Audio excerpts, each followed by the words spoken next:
कहाँ संविधान खतरे में? समाज तो ऑलरेडी डरा हुआ है। समाज कहाँ निकल रहा है? इस देश को आजाद कराने में जिस समाज की बड़ी भूमिका रही है, इस देश को आजाद कराने में जिन लोगों की बड़ी भूमिकाएं रही, उन सब के वंशजों को डराने का काम किया जा रहा है। निश्चित रूप से जो सरकार को देश के अवाम के हिसाब से चलना चाहिए, सरकार अपने तरीके से देश को चलाना चाह रही है।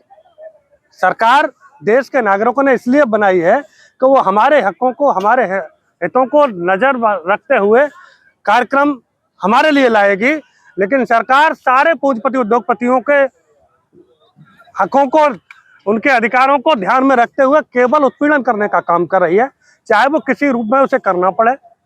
निरंतर देशवासियों का उत्पीड़न हो रहा है, पुलिस अत्याचार कर रही है, प्रशासनिक मशीनरी दिन दहाड़े जनता को लूट रही है। जहां एक तरफ सरकार ये कह के आई थी कि भ्रष्टाचार मुक्त, भय मुक्त हम समाज देंगे। 2028 तक अनाज देगी अब घर घर। सरकार 28 तक नहीं 38 तक अनाज दे। आखिर किसको अनाज देने की बात कर रही है? सरकार उसको अनाज देने की बात कर रही है जिसने अपनी मेहनत करके अनाज के भंडार भरे इस देश में। उसके टैक्स से सरकार के पास बजट है, उसके जो मेहनत की कमाई है उसको लूट करके ये अपने बच्चों के लिए सुख सुविधाएं दे रहे हैं। उसकी मेहनत के टैक्स के रुपए की वजह से ये हेलीकॉप्टर उड़ा रहे हैं। आपको कैसे लगता है कि संविधान खतरे में? जब राहुल गांधी मन से कहते हैं कि मोदी का जान तोता में और तोता का नाम अडानी है, जब ये कह सकते हैं तो संविधान खतरे में कहाँ है? किसी का कुछ कह देने को भी आप ये मान लेते हो कि वो संविधान खतरे में नहीं है।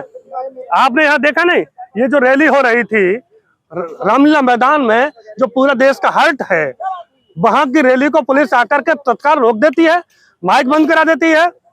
और कैसे माना कि आप संविधान खतरे में है? मुर्दाबाद के नारे लग रहे हैं, मोदी मुर्दाबाद के मन से। जो दुखी होगा वो मुर्दाबाद के नारे लगाएगा, और अगर खुश होगा तो जिंदाबाद के नारे भी लगाएगा। तो आप लोगों को खुश कहाँ है संविधान खतरे में, बताइए ना। संविधान खतरे में नहीं है तो और क्या खतरे में? कैसे मानेंगे आप संविधान को? संविधान में की व्यवस्था, ये देश क्या है? देश का दीवारों से बना है, देश का आम आवाम से है। देश के जो आम नागरिक हैं उन सब की व्यवस्थाओं को चलाने के लिए संवैधानिक व्यवस्थाएं बनाई गई हैं, उन सबको रोकने का काम लोग कर रहे हैं संविधान की आड़ में। आप जाकर के देखिए, हम उत्तर प्रदेश से आते हैं, उत्तर प्रदेश में तमाम अधिकारी कर्मचारी निरंतर लोगों का उत्पीड़न करने का काम कर रहे हैं, खुलेआम डकैती डालने का काम कर रहे हैं। जो सरकार भ्रष्टाचार के मुद्दे पर बनी थी, मैं गारंटी के साथ योगी आदित्यनाथ से कहना चाहता हूं आप लोगों के माध्यम से कि वो कोई से किसी भी जनपद के 10 गांव ऐसे बता दें जिन्हें उन्होंने भ्रष्टाचार मुक्त कर दिया हो, जहां किसी भी विभाग के कर्मचारी बुलडोजर बाबा है वहाँ। अपराधी अगर थर-थर कांप रहे हैं तो फिर अपराध कहां से हो रहे हैं? हमारा गृह जनपद एटा है, प्रतिदिन कहीं ना कहीं महिलाओं की, बेटियों की लाशें लावारिस मिल रही हैं रोजाना। आप देखिए, आप मीडिया से हैं, आप देखिए अपराधी कहाँ थर-थर कांप रहे हैं। कहते हैं बेटियों को सेंध लगाने वाले अपराधियों को छोड़ा नहीं जाएगा। कहाँ नहीं छोड़ा जाएगा? हम एक ही जिले का नाम ले रहे हैं, परेड हो रहा है। आप किसी भी जनपद को देख लो, किसी भी थाने को देख लो, किसी भी तहसील को देख लो, वहां बिना पैसे के सिंगल FIR नहीं हो रही, बिना पैसे के कोई कार्रवाई नहीं हो रही। निश्चित रूप से हालात ऐसे हैं कि कोई सुनने वाला नहीं है। लूट मची हुई है, अंधेर नगरी चौपट राजा की हालत चरतार्थ हो रही है पूरे देश में। विश्व गुरु बनाने की बात कर रहे हो तो आप कह रहे हैं कि लचर मचर हो रही है पूरी व्यवस्था। जो थे हम वही नहीं रहे, विश्व गुरु तो दूर की बात है। अरे आप विश्व गुरु की बात कर रहे हो, छोटे से देश कनाडा ने हालत खराब कर दी सब मोदी की। क्या लगता है 2024 में कौन आने वाला है? जो भी आएगा, इस देश में व्यवस्था परिवर्तन की लड़ाई है, ये दुर्भाग्य है। मैं मीडिया के साथियों से भी कहूंगा कि मैं एक निवेदन करना चाहता हूं कि मीडिया के साथियों से भी कहना चाहता हूं कि इस देश में आजादी से लेकर अब तक यही होता रहा है कि जब जब बात उत्पीड़न अत्याचार की होती है तो लोग सत्ता परिवर्तन की बात करते हैं। हमारी अखिल भारतीय किसान यूनियन, मैं राष्ट्रीय अध्यक्ष अखिल संघर्ष की इस बात की घोषणा करता हूं कि इस देश में व्यवस्था परिवर्तन की लड़ाई की जरूरत है। सत्ता में चाहे ये रहे चाहे कोई और रहे, जो भी रहेगा व्यवस्था जनता के हिसाब से होनी चाहिए, शासन प्रशासन जनता के हिसाब से चलना चाहिए। ये लड़ाई जब तक नहीं चलेगी, जनता तो कह रही मोदी है तो मुमकिन है। क्या कह रही है जनता? जनता यहाँ भी कुछ कह रही थी, ये भी तो आपने सुना, ये भी तो आपने देखा। आप देख रहे हो, एक तरफ आप कह रहे हो कि संविधान खतरे में नहीं है। संवैधानिक अधिकारों के तहत पूरे हिंदुस्तान के कोने कोने से जो लोग अपनी आवाज को बुलंद करने के लिए दिल्ली के रामलीला मैदान में आए हैं, और यहाँ का माइक बंद कर दिया जाता है, फिर भी देश के लोगों को संविधान खतरे में नहीं दिखाई दे रहा है। आखिर कैसे दिखाई देगा?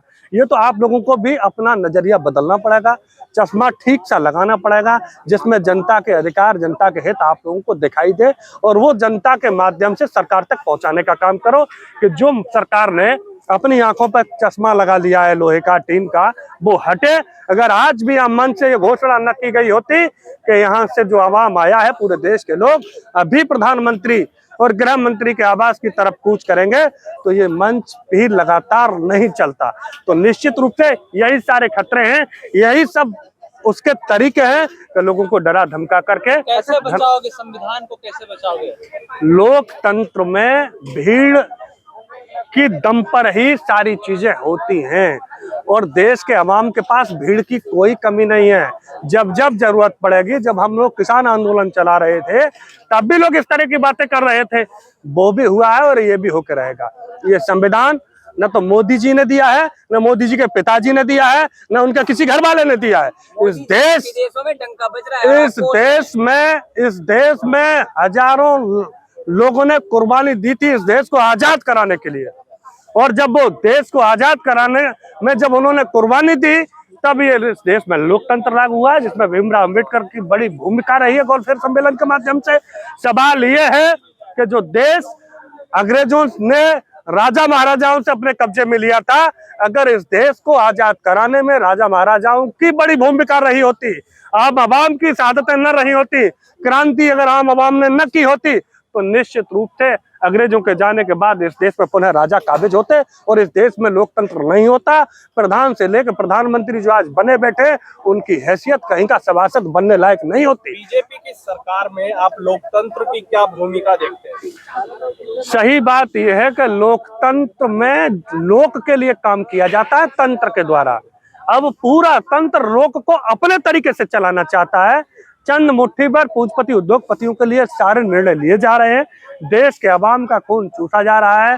हालात इतने खराब हैं कि प्रशासनिक मशीनरी, सत्ता संरक्षित अधिकारी, कर्मचारी और नेता जनता को लूटने का काम कर रहे हैं। लूटने की छूट हिंदुस्तान का अवाम अब देने वाला नहीं है।